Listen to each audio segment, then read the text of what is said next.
But similar to years gone by, the allegations seem unable to deter his supporters. And as seen in 2016, any return of Trump's policies in the world stage is likely to be felt in multiple countries across the globe. Also in 2024, India, Pakistan, Taiwan, Ghana, Mexico, and even the European Union will all be casting votes. And in the time when democracy is under strain in many areas, each election will be worth keeping a close eye on. For Newzroom Afrika on Channel 405, I'm Nick Anderson in Johannesburg. Let's now zone into elections, the upcoming elections here in South Africa. Graeme Codrington is a futurist and joins me now on this. Now, Graeme, as a futurist and also considering the upcoming 2024 elections in South Africa, what trends or shifts do you foresee in the political landscape, and how might these impact the ANC's performance? Good afternoon, Atlanta. I think if we look beyond some of the political polls and what the politicians are talking about, there are a number of trends that I think are very important. I think one of the biggest in South Africa is that we've got a young population. So there are about 4 or 5 million people who have turned 18 and are now in their early 20s since the previous election.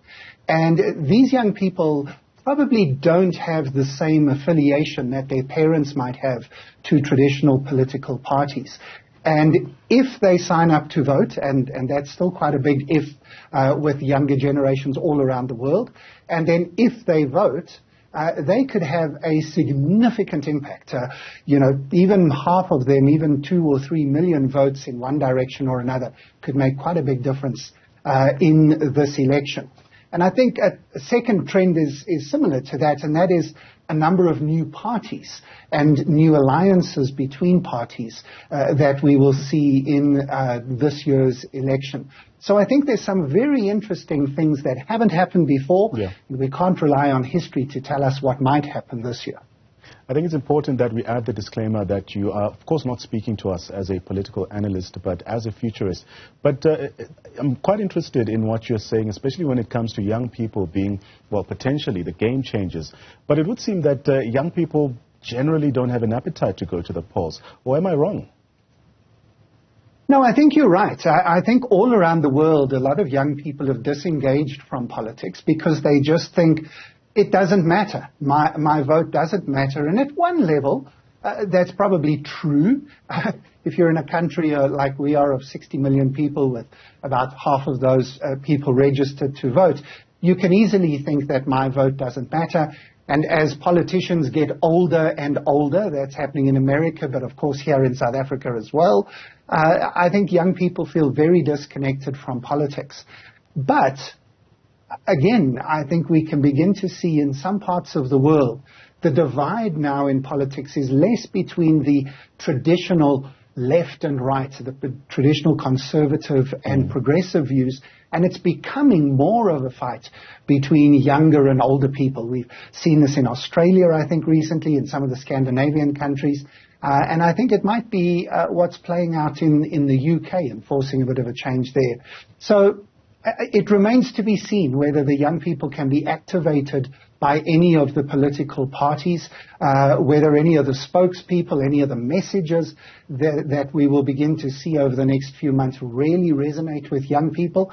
And it will also be interesting to see whether some of young people's influences, whether those are sports stars or musicians or celebrities, whether those voices come into the mix in politics.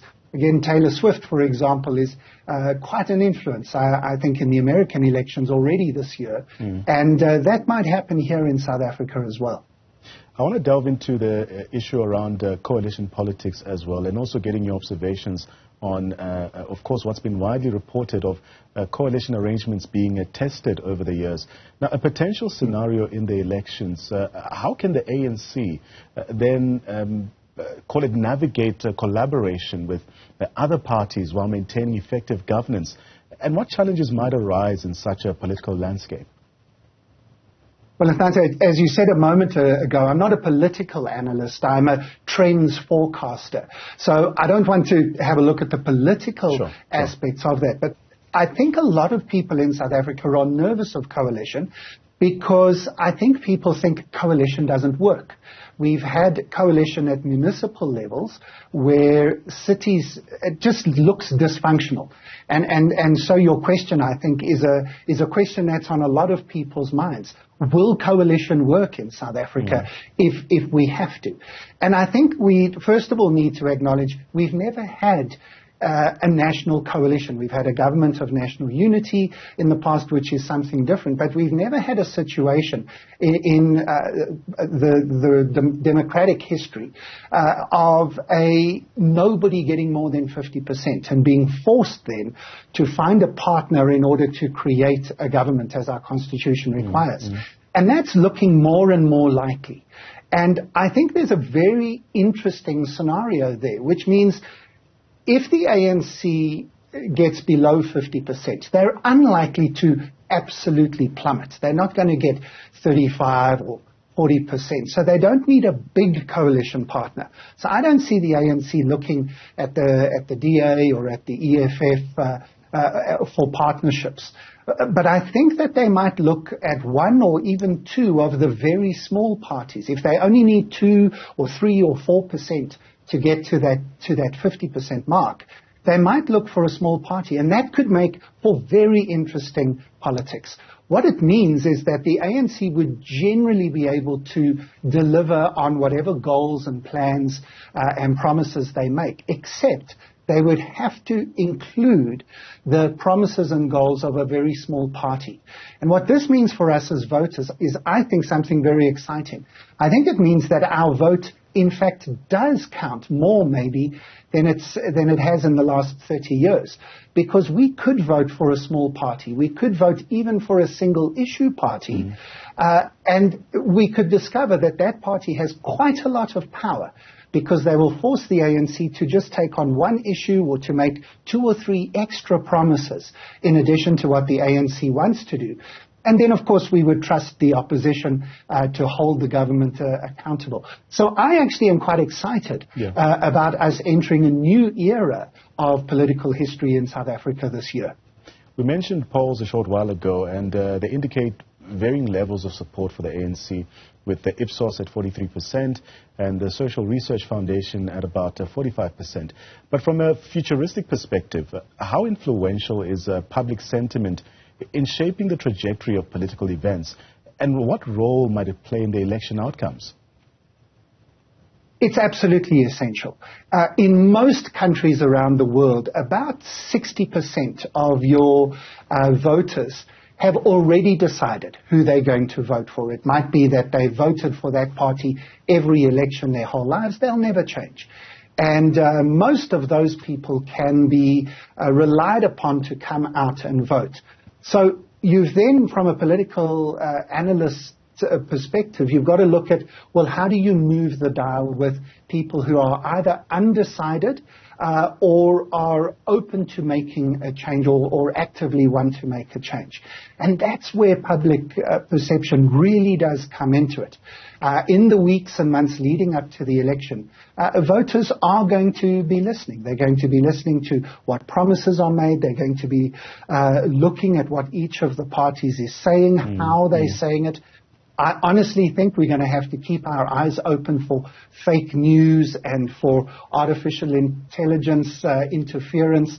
It's always crazy times. But cutting through that noise is obviously the job of the politician in the next 6 months, to make sure we can hear what they're trying to say. I'm particularly interested in this alliance of more independent and smaller parties who are signing up with a mandate that they all agree on. I think Musi Maimane and others are involved in this.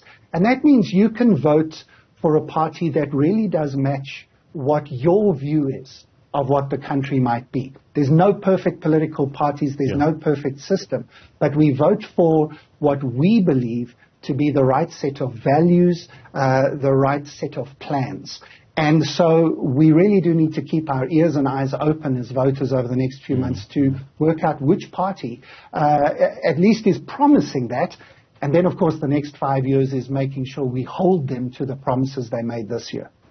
It would be amiss of me not to test just your observation around some of the problems plaguing South Africa, and the energy crisis and the challenge of load shedding are seen as significant hurdles, especially for the ruling party, the ANC. Now, in a futuristic context, how crucial is effective management of these issues for the party's electoral success, and what innovative solutions could be explored to address some of these challenges? Well, in most countries that have a more extended history of democracy, we need to remember we're still one of the youngest democracies in the world. We're still almost finding our feet as a democracy. But once you've got a few generations of history, what tends to happen is that the ruling party of the country, it tends to really get hit. If the country's going badly, if there's lots of inflation, if there's lots of unemployment, if there's something like happened in South Africa over the last 5 years with load shedding and other issues, that tends to be something that a ruling party can't really recover from. And I think you're going to see the impact of that, especially in the UK elections this year. In South Africa, it doesn't quite work that way yet. But I think that the ANC is going to be hit hard this time.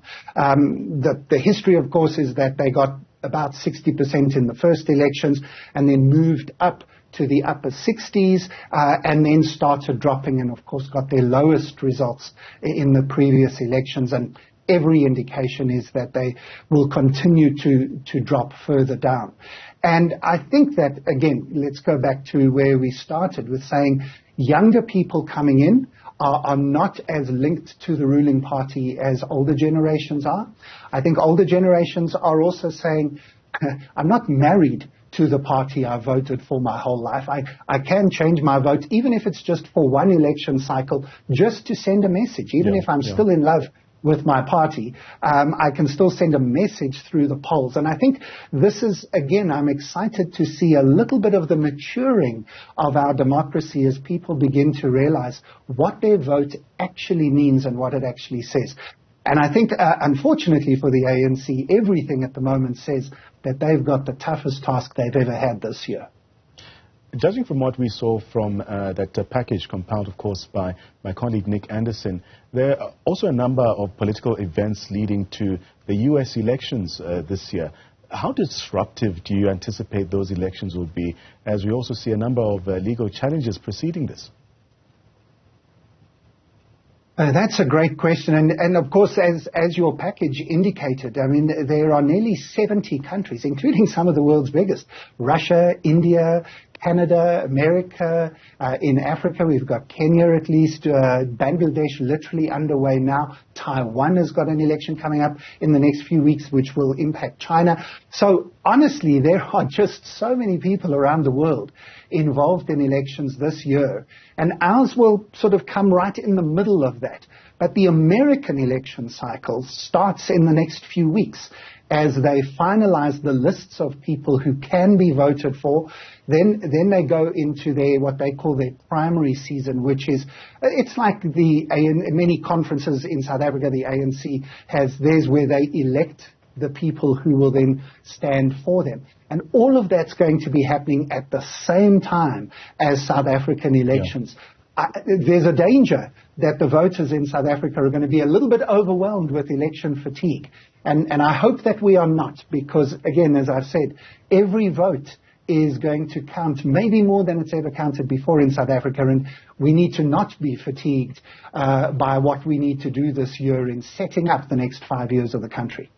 Graeme, let me thank you for your time. That's Graeme Codrington. He is a futurist, also looking into some of what he anticipates, judging by what past trends have indicated when it comes to the upcoming elections here in South Africa and, of course, further afield as well.